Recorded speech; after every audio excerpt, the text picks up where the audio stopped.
Hi friends, it's Grace and welcome back to another video.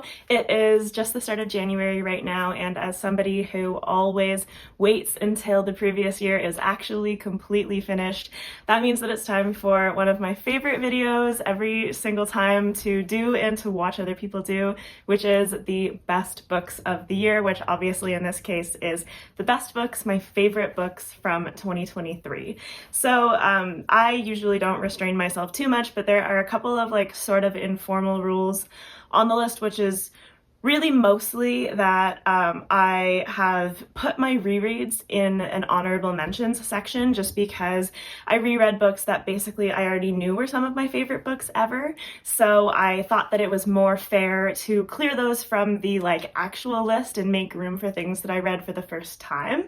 And then the other rule is sort of that I didn't repeat any authors or series. So in a few cases, the book that I actually decided to put on my favorites list is sort of like a placeholder for a series or for an author, and when that comes up I will mention it, but I did just challenge myself a little bit to pick my actual favorite from a series or from an author. But it's tough because a lot of the times if something is my favorite, like a series, that means that I love more than one of those books a whole lot. So it is a choice that had to be made.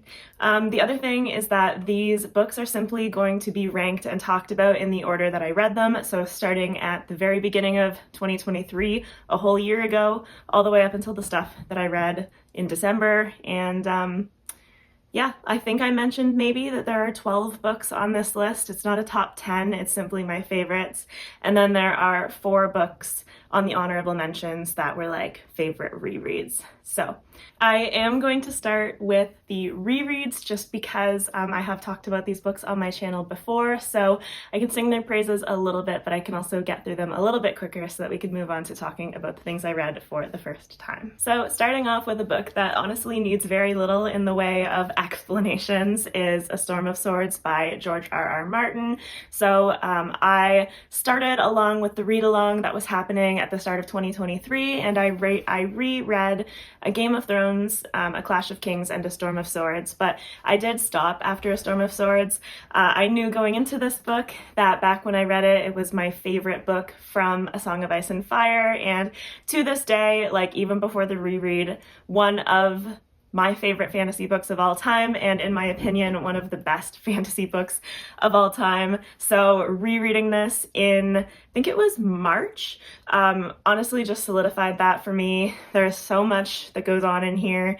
There is a lot of very kind of explosive events and a lot of resolving of some storylines from kind of the first arc of A Song of Ice and Fire in this book. A lot of character journeys that are just amazing to follow and were amazing to return to. So yeah, I don't think it's very shocking that this is an absolutely awesome book. Next up, jumping all the way to August, we have An Autumn War, which is the 3rd book in the Long Prayers Quartet. And this is another one of those cases where An Autumn War is my favorite book from this series, but the reread of this was just phenomenal from start to finish. All of these books are 5 stars, especially the one that stands out that I raised my rating of is the first book in this series because upon reread, I think that the journey that you're taking is just so nice to sink into and have that different perspective on it the second time. And this is what I would recommend everybody read by Daniel Abraham. He has an ongoing series, and of course he is part of The Expanse, which is super popular, but I will never stop encouraging people to pick up Long Prayers Quartet. So once again, An Autumn War, it remained my favorite of the 4 upon reread, but it is just one of these 4 books that are all just on that super high level, and it's such a good series. Then in October, the next reread of a favorite was one that I was really excited to be getting back to because while it hadn't been quite as long as for this one as it had been since I last read A Song of Ice and Fire, this reread was one of the longest time periods between reads of books that I have had since like starting to follow BookTube, this was one of the first and early recommendations that I took, and so that was The Lives of L Lamora by Scott Lynch. And this was a really cool experience because not only did I enjoy it just as much on my reread, but I originally took this recommendation from Murphy at Murphy Napier. Of course, like most people know who Murphy is, but the really cool thing about this was that on this time around, me and Ben got to discuss this book with Murphy, and it was just a lot of fun. That was basically a gush discussion where we all loved the book, but it was really, really nice in a way where we got to like dig deep into what made a lot of us. I should also mention that Bryce from Shell Centered was part of that conversation too, where we all just kind of got to dig into the things that we really enjoyed about this book and these characters, and like what Scott Lynch does with his characters and dialogue, and like the whole character of this world is really like, I love the style that he writes with, and I love sinking into this series. So I'm actually soon to be reading the third book in the Gentleman Bastard series for the first time, because when I first read these, I read the first two and then I stopped. I was a little scared to get to the third one, but I'm going to be doing it this time around, and I'm really looking forward to it, and just can't overstate how much the first two books held up for me.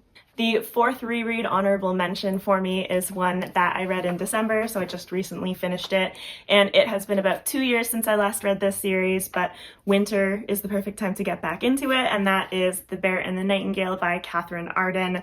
So this is the first book in the Winter Night trilogy, and this is like a sort of like a dark fantasy historical fiction set in, it's like old Russia, and I believe it's like the 1200s, 1300s. Not sure of the exact like analogous time point, but we follow sort of like a family, but we primarily follow our main character Vasya as she grows up.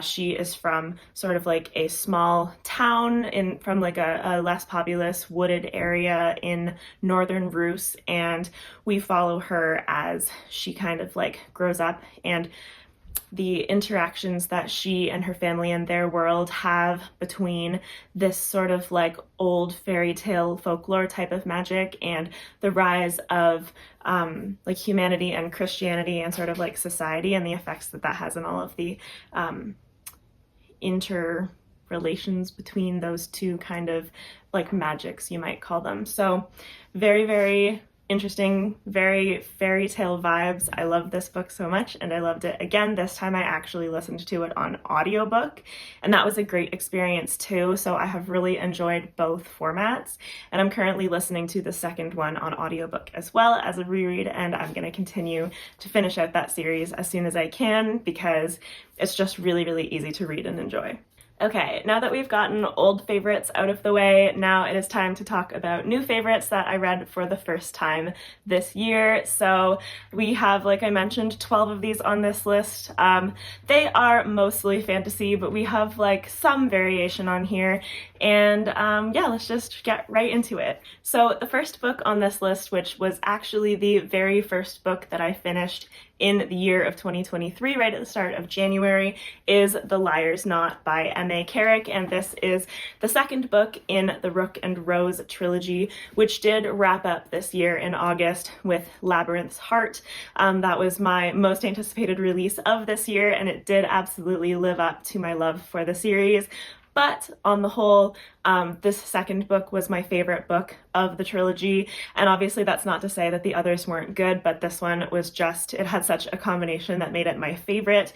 In this series, we follow our main character, Ren, who is a con artist, but she is trying to like con her way into this family tree basically, and really her motivation for this is just so that she can get some like money and security for herself and her sister. She doesn't really have any like grand evil plans. Like, I know that being a con artist is, you know, frowned upon, but she is a very like easy to root for main character in my opinion, and she has such like a vibrant personality, and there are other there are lots of other people that we meet throughout the course of this series, because this is kind of the story of how she gets involved in not only like kind of high society politics, but there are also like cultural politics that form the bedrock of this like city-state, and tensions that are like simmering and rising between groups, especially the sort of like privileged group versus the other cultural groups that have been like oppressed. And Ren is trying to con her way into the higher society while actually being a member of like some of these oppressed groups, like with mixed heritage. And it's very, very interesting. The magic system is fascinating and intricate, and the characters are great. And like one of my favorite parts about this is that lots of people are kind of running their own not exactly cons, but they are serving their own interests. So there's a lot of intrigue between characters where like you have a nice like core set of characters, but sometimes you're not sure who you can trust, and there's just a lot of fun to be had like unraveling a lot of this. And like I did have so much fun, and the whole series, like happy to say that it wraps up so well, but the specific events in the second book were just so fun to follow that they still top the series for me. Next up, also from January of the I was gonna say this year, but we're not even in 2023 anymore, so January of last year, one of the only non-fantasy books that we have on this list is the absolutely gorgeous Tomorrow and Tomorrow and Tomorrow by Gabrielle Zevin. Still probably one of my favorite book covers of the year as well. But I know that this had a lot of hype around the time that I read it, because it was in the Goodreads Choice Awards for 2022, and it had been one of the really big books of 2022. And I was sort of finally convinced to pick it up, because initially I really didn't think it was going to be for me. I didn't think like that this concept was something that I was really going to vibe with, because our two main characters in this novel are Sam and Sadie, and we follow them throughout like such a large portion of their life. But the main kind of idea behind this is that Sam and Sadie work together in their like early adulthood and through like more of their lives as video game developers. And like as somebody who's not really into video games, hasn't really like grown up playing them or anything like that, I just wasn't sure that I was gonna like understand or connect or whatever. But I just think that Gabrielle Zevin does such a good job, because it's really like she does a great job illustrating how it's sort of like an art form, but at the same time the real focus of the book is the like human connections and the emotional connections, and like what they are trying to achieve through game development, but then also like the backdrop that exists behind like the relationship between the two main characters and the other relationships in their lives and the things that they struggle with and everything like that.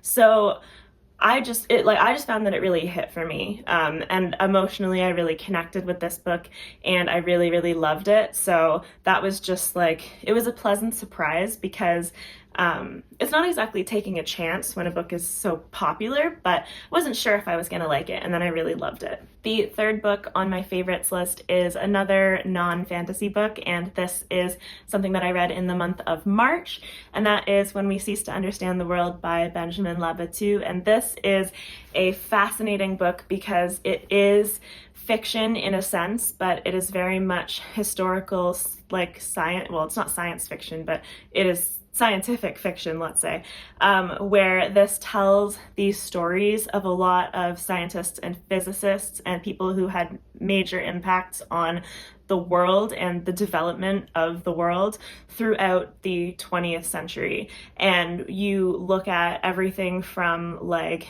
things that affected weapons production in World War I to like agriculture throughout the 20th century to developments in physics like the discovery of the atom and everything like physics theories and chemistry. And it tells the stories of like what these scientists discovered, but it also tells them through the lens of like telling a really compelling fictional narrative like of their lives as well. And it sort of like weaves this narrative about whether progress has been positive, like how can we say that a scientific breakthrough is negative or positive if it has like horrific impact on the world, but then also ends up having like a very beneficial impact on the world as well.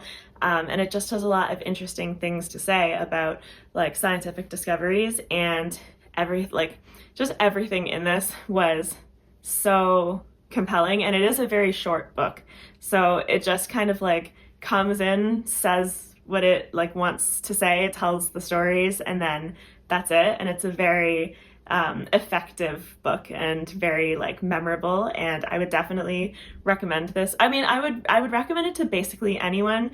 Maybe you have to have an interest in science to find it interesting and to like it. I wouldn't say that you have to know a lot, but you would at least have to be interested in the subject matter, I think. But yeah, this is, I don't know, obviously it's one of the best books I read last year. I'm trying to think of one word to sum it up, but it really just is a great book, that's all. Next up is a fantasy book that I read in April, and that is The Kingdom of Copper by S.A. Chakraborty, which is the second book in the Daevabad trilogy. And so we have a bit of a trend going here where I have really enjoyed the second books of these trilogies, which honestly makes me really happy because like middle book syndrome is nowhere to be seen. These second books are amazing. So this is kind of another spot on the list where I truly loved all three of the books in the Daevabad trilogy, but The Kingdom of Copper just sort of like edges out the other two. And like part of me thinks that this phenomenon could be that because these series both have such good second books, it's like I felt the momentum building from the first book. And even when I really enjoy the endings of these series, endings can be so bittersweet and like so hard to land perfectly.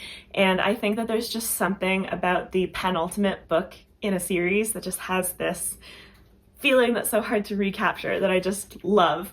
But the Daevabad trilogy, if you don't know, mainly follows our main character Nari, who originally is living in Cairo, Egypt, but she accidentally summons a djinn at the start of the story and realizes that she may have access to a type of magic that she didn't know that she had, and she sort of goes on a journey with this djinn to discover the city of Daevabad, where like she may have some heritage and may find that she belongs there. So it's a very, very interesting and cool like setup and world building. And I loved the sort of like history, heritage, and folklore of the Middle East that is being drawn on as inspiration for these books. It was a setting that I hadn't really read before, and like I wasn't fully familiar with a lot of the like magical creatures or myths from this area. So it is definitely like taking some creative license, of course, but it's drawing on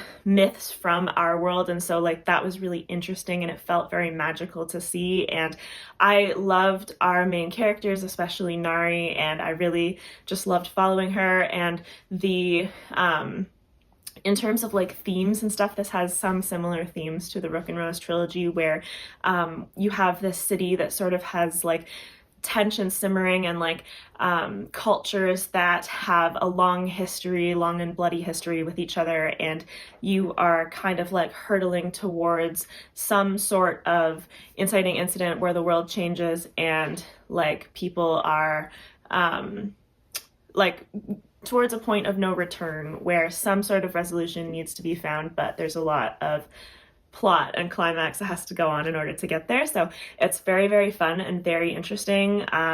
This was so like fast and easy to read. Like I think this book is like 600 pages, and I'm pretty sure that I read this so fast just because I was loving it so much. So yeah, this was my favorite book from the trilogy, but the Daevabad trilogy as a whole is a favorite of mine from this year. Okay, next up we have a book that I read in June, and this is The Heroes by Joe Abercrombie, which is one of the middle trilogy of his, which are sort of standalones, but like sort of considered part of the same series of standalones, if you will. So The Heroes is, I mean, I've heard it described as essentially one long battle in this book, and that is a true description, but it's also much more than that in terms of like, it would never just be that with Abercrombie. Like it's very much an exploration of like each character that we follow in here, and the politics behind each one of them. You have people from both sides, and you have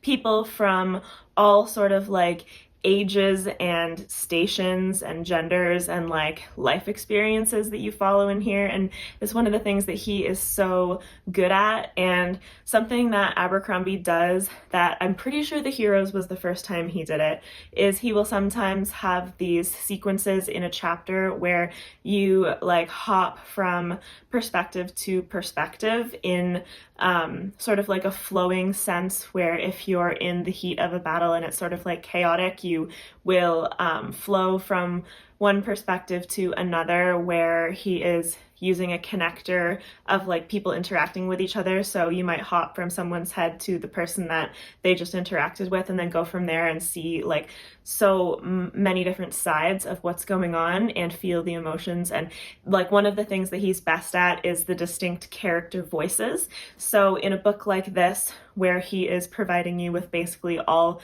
sides of like a battle and a war, it's so interesting to follow. And like his characters are so like full of, I don't know, they're vibrant. Like he has all of these sayings and like things that are hallmarks of a character that like only that character would say, or only that character would think this way. And it truly is one of the things that he's best at. And this was just like a perfect scope for the book that he chose, and the perfect like length, and sort of like it was really, really compelling and fast to read, just because it doesn't really slow down. Like even in moments where battle isn't happening, you're just looking forward to like what's going to happen next. So this was definitely my favorite of the standalone trilogy, and it's like I would say tied with Before They Are Hanged for my favorite Joe Abercrombie book. But me and Ben are starting the Age of Madness trilogy, and just like based on what we've read so far, these books are going to be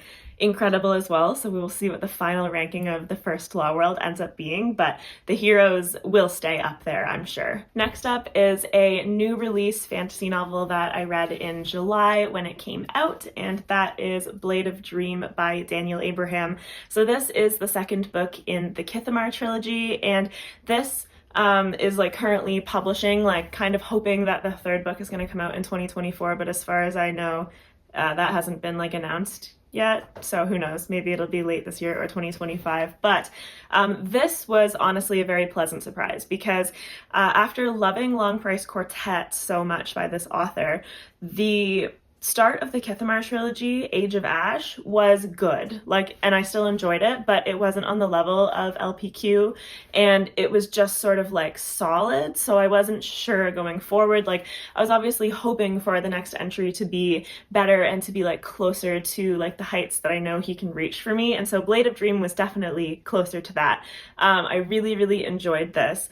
And maybe part of how positive I feel about it is that jump from the first book to the second book. But the thing that's really interesting about this series is that we are following the same period of time, or very close to it, like about a year of time, like the scope of this story, from three different like main perspectives. So the first book took one look at the events of this year, and then this second book took like different main characters, and they provide like they are in different stations in life with different looks into what's going on in the city, what's going on in politics, what have you, and just giving you like a different look at what went on, and providing you more information based on what those characters do or are in a position to know. And the kind of like added bonus for this book, like this particular entry, was that I really, really enjoyed both of the main characters and their relationship with each other, and how that developed. And I connected to both of the characters and like the things that were going on in their lives, while also being really interested in that additional information that we were learning about the like plot going on in the backdrop in the city. And the world building and the magic in here is a little bit more understated, but is really, really kind of like sinister and interesting. And I'm looking forward to how that all kind of like plays out and wraps up in the third book, because like I don't feel like I know how it's going to go, but I'm also confident in Daniel Abraham's ability to like stick the landing on endings. So I'm just really excited for that. Depending on when it comes out, I may need to do a reread. We'll see, because like Age of Ash and Blade of Dream were about a year and a half apart, but waiting longer than that, I get concerned that I would forget like what happened in Age of Ash. So we'll see, but I'm really excited to continue with this series after how much I loved this. Next up, we have a science fiction book, one of my only, well, I was gonna say my only successes with sci-fi, which sounds a little bit mean, but just in terms of like this year, I don't think that I would have expected to have a sci-fi book in my top favorites of the year, but this one came through, and that is This Is How You Lose the Time War by Amal El-Mohtar and Max Gladstone. And this is a absolutely stunning little book about two rival like agents on different sides of a time war, and the book is written in letters, and it is absolutely beautifully written. And maybe the reason why I enjoyed this so much is because it's really more about vibes and emotion and the relationship that's being built between Red and Blue in the book, and really less about like the sci-fi aspects, because the sci-fi is, it sets the scene, but you're not really meant to understand it. You're really just being fed these settings of sort of like baffling wonderment that exist in this world, because the actual like place and time is not as important as like what they're doing with the letters and how they're corresponding with each other, trying to hide their burgeoning relationship throughout time, because the organizations that they both work for would be very thorough and would know if they were like traitors essentially to their own sides. And it is a really beautiful, beautiful book. So it's so short that I would just like recommend picking it up. I would just like, if you enjoy poetic writing at all, then definitely pick this up. The next book on this list I read in September, and that is a fantasy romance, I guess, historical romance, fantasy, whatever, whatever you want to call it, and that is Half a Soul by Olivia Atwater. And this book just brought me so much joy. So this book is essentially, it's our main character Theodora, or Dora, who is a little bit odd compared to other people, and the reason for this is because when she was a child, she actually was like preyed on by a fairy that tried to steal her soul, but she was rescued, so the fae actually only succeeded in taking half of her soul.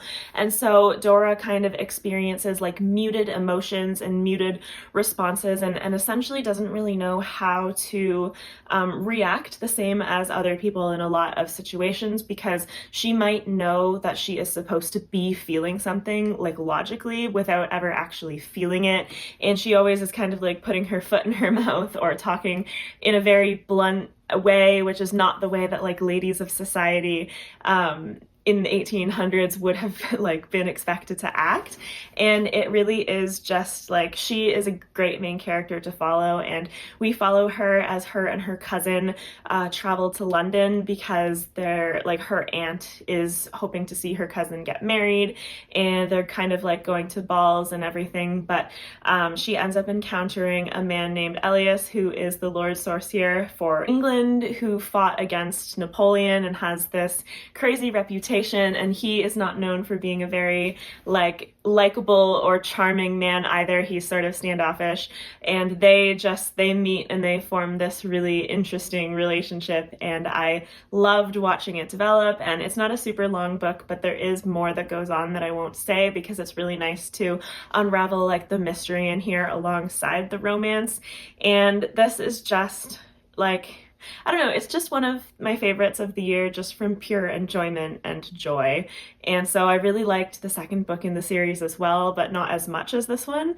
This one still holds the top spot, but I'm really looking forward to reading the third book, and then more as well if she comes out with more in this series. Next up are two books that I read in the month of October, and I actually read them back to back, so that was a great run. But the first of these is The Hacienda by Isabel Cañas. So This book, I read it in October because it is sort of like a haunted house story. It has spooky vibes, but it also has like a historical romance element to it.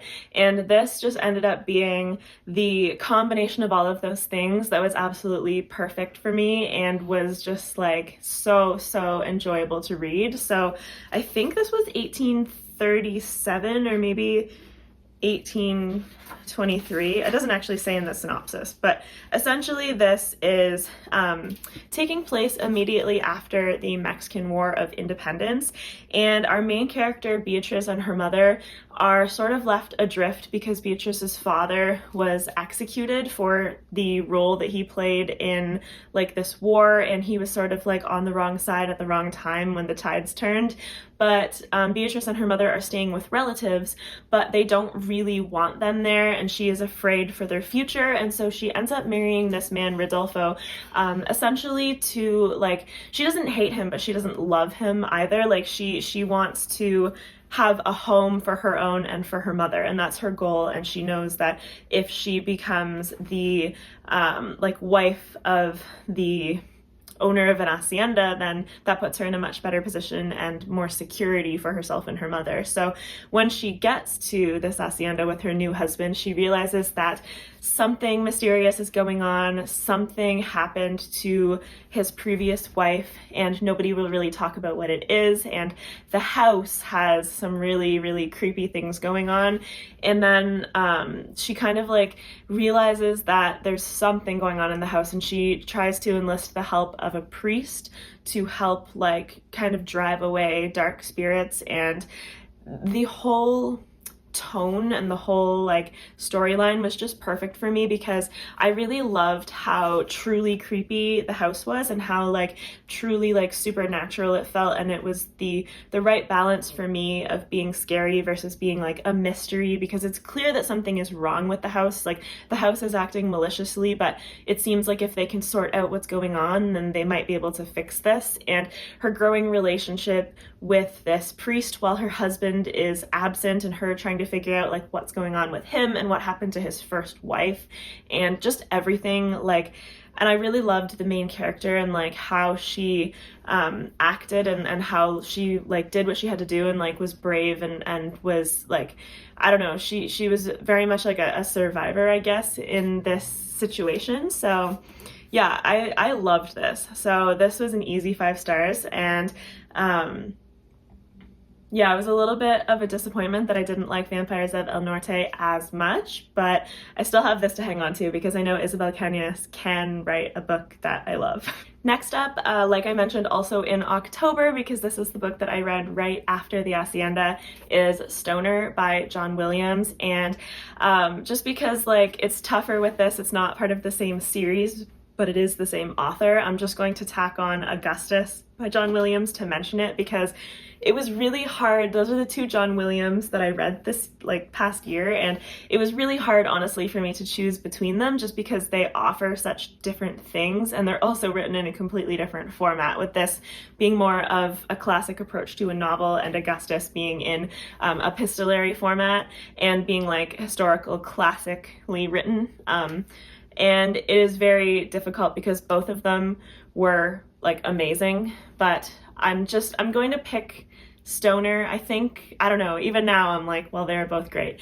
But Stoner follows the life of William Stoner, the title character, and he is born like on a farm. His parents are farmers, and originally he goes to university because they're offering an agriculture program, and so him and his parents think that him going to take this will better his prospects and allow them to like develop their farm and know more about like crops and growing and like whatever have you. Like, it's going to better them in their industry and in their lives.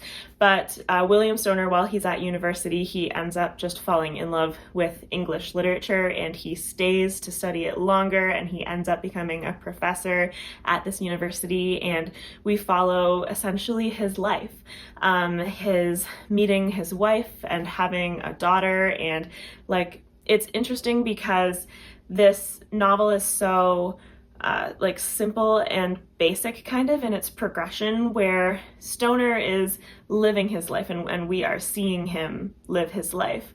But it's the way that it's written and the way that John Williams does it, and it's a book about like emotion and relationships and love, in terms of like Stoner falls in love with English and literature, and so he stays at university, and then he thinks he falls in love with his wife, and like he does his best to love his daughter and do right by her, and then he like falls in love again later in his life, and he has just like this this life overall that by all accounts is pretty unremarkable in a lot of ways, but I think it's a lot about how you can find satisfaction and find purpose, and you don't need to be doing something extraordinary to find purpose in what you're doing, and you don't need to be like remembered to be somebody who like helped your students and who taught and like made an impact. And I don't know, it's a very, very like emotionally quiet book, I think, but very, very like impactful and good at the same time.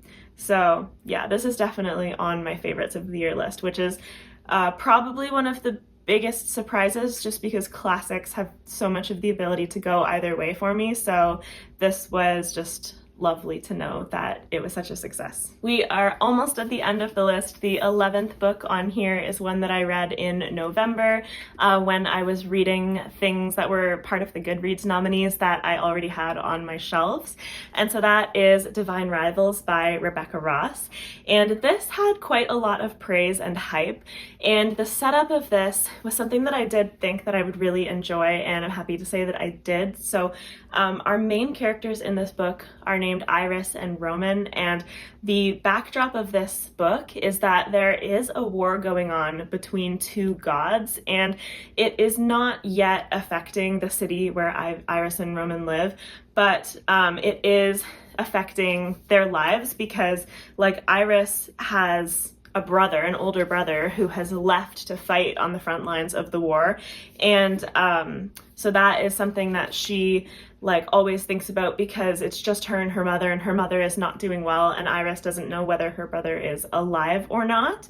And Roman is her rival at the paper that they both work at, because they are both working towards winning a columnist position, and they're fighting against each other, like who can be the better writer and who can achieve this position. And so Iris starts writing letters to her brother using her typewriter, and she sends them, but she doesn't know whether they're getting to him or not. And she starts receiving letters in return that aren't from her brother, but she doesn't know who they actually are from. And they are from like Roman, our other main character, but she doesn't know that. And they sort of strike up this like anonymous correspondence, and they start to build this like friendship, like sort of like a confidant situation where you know, in their actual everyday life they are rivals, but they do have this relationship through the letters that they send each other.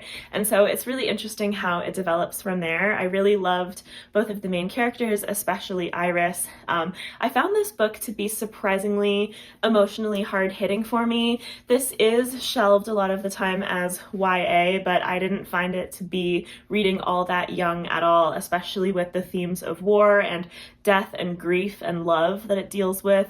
It honestly was very emotional, and Rebecca Ross did it very, very well. So I like the second book in this duology just came out. I had pre-ordered it, and I'm really, really looking forward to reading it, especially with how this book ended, because I'm kind of scared for how the second book is going to go. But yeah, this was such a nice, like, I don't know, it's not really a surprise in the same way that a few of the others have been, but it was one of those times where when a book is really, really hyped, there's always that chance that it will fall a little flat, but luckily I just really loved this. The final book on my favorites of 2023 list is ironically a book that I can't even say that much about, and the reason for that is because this is Assassin's Fate by Robin Hobb, which is the 16th and final book in the Realm of the Elderlings, and the third and final book in the Fitz and the Fool trilogy, which of course is the final series in Realm of the Elderlings. And you can see by how much I tabbed this how much I ate this book up and how much of an experience it was to read this. So back in 2021, Ben and I started by reading Assassin's Apprentice together, and it has been quite the journey since then.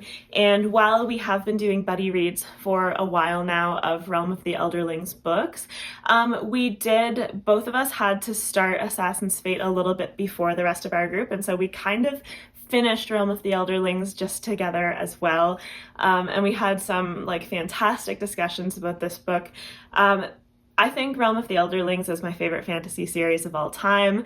I know that when I read another favorite, I always feel all of those emotions at the time, and I'm like, no, this is my favorite. But I just think that everything that Hobb did throughout all of these books, the world she built, the characters she built, and especially the journey of Fitz and the characters surrounding Fitz, is just a crazy deep dive into a character that I feel isn't paralleled anywhere else. I mean, maybe it is, and I'll read it, but I just think that for me right now, this is different than anything else, and it is it hits harder. It was such a long time coming for this ending that we got for these characters, and just so deep emotionally, and so cutting, but also there is some really good resolution and some really good falling action, and just feeling characters are we are leaving them where they're supposed to be, and we finally got to see the resolution of 60 years of this story in world. So that is pretty wild and pretty impressive, and I just I feel rereading it all over again, but I'm gonna take a break for a bit. But this is just it's the capstone on the entire thing, and so for that, it is on this list and is an all-time favorite. But really, the entire series just deserves the utmost respect, and I love it so much. Okay, well, now that I have filmed for a ridiculously long time, which will hopefully get shorter in editing, that is the end of the list. I obviously had a lot to say, but those were the 12 books that I had on my favorites list for 2023, plus the 4 honorable mentions that I just can't help but gush about because they are some of my favorite fantasy books of all time. And I think that 2023 was a really great reading year overall, especially because there are more books that I could have put on this list, but I just tried to keep it to the very best, my very favorites. I know that's the point of it, but it's so easy to expand on it and be well, I loved this book too. But yeah, I hope that you enjoyed listening to me talk about all of these books, and I would really love to hear your favorites as well if you feel like commenting and telling me what they are or what they were. And if you had any overlap with me or what you think about some of my favorites, I would love to hear that. So with all of that said, that is it. That is a wrap on the favorites of 2023. Thank you so much for watching. Please if you liked this video, subscribe if you'd like to see more from me. As always, I will have my Discord with Ben and socials linked in the description if you're interested in any of that stuff, and I hope you have a fantastic rest of your day. Bye!